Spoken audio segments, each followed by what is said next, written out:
ఇప్పుడు ఒక లో లెవెల్ చప్టా ఉంది, దాని మీద నుంచి నీళ్ళు వెళ్తాయేమో అని భయంగా ఉంది. అందుకని హై లెవెల్ బ్రిడ్జి కట్టాలనుకుంటున్నారు. 5 ఏళ్ల క్రితం దానికి ఒక అంచనా అట 6 కోట్లట, ఇప్పుడు 10 కోట్లు అయిందట. ఎట్లా అవుతుంది? రెట్టింపు అయింది అనుకుంటే 12 కోట్లు అవ్వాలి కదా, 10 కోట్లు ఎట్లా అవుతుంది? దేని విషయం అంటే అది ముత్యాలంపాటి దగ్గర బుడమేరు వాగు మీదుగా వెళ్తున్న ప్రజానీకం, అటు ఇటు రాకపోకలు సాగిస్తున్న వాళ్ళకి చాలా ప్రమాదకరంగా మారింది.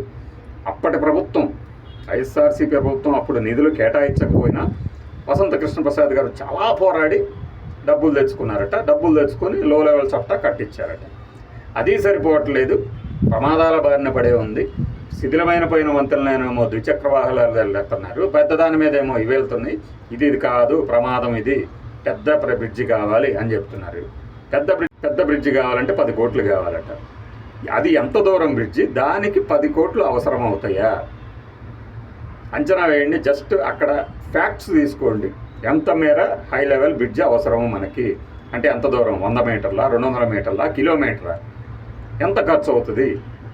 10 కోట్లు అవుతాయట. దాని గురించి లోకేష్ గారిని అడిగారు. లోకేష్ గారు సానుకూలంగా స్పందించారట. ఇది ఒక వార్త వచ్చింది.